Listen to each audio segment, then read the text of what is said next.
من معبد الأقصر اللي بيضم أكتر من معلم من معالم الحضارة المصرية على امتداد العصور. ومعبد الأقصر الموجود على الضفة الشرقية لنهر النيل في مدينة الأقصر تم إنشاؤه سنة 1400 قبل الميلاد في عهد ملوك الأسرة ال18 وال19. وأهم الأبنية الموجودة بالمعبد هي اللي أنشأها منحتب الثالث ورمسيس الثاني، اللي أضاف للمعبد الفناء المفتوح والمسلتين، وتحتمس الثالث اللي أنشأ مقاصير للزوار، واستكمل الملك توت عنخ آمون النقوش الموجودة على الجدران. المعبد بيدل على عظمة المصريين القدماء اللي سابوا لينا آثار بتشهد على أمجاد وقوة عصرهم.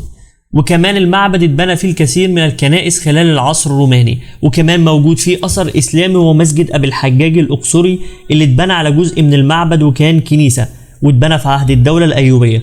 يعني معبد الأقصر بيضم أثر من الحضارة المصرية القديمة، وأثر من العصر الروماني، وأثر من الحضارة الإسلامية. واستنونا في فيديوهات تانية إن شاء الله.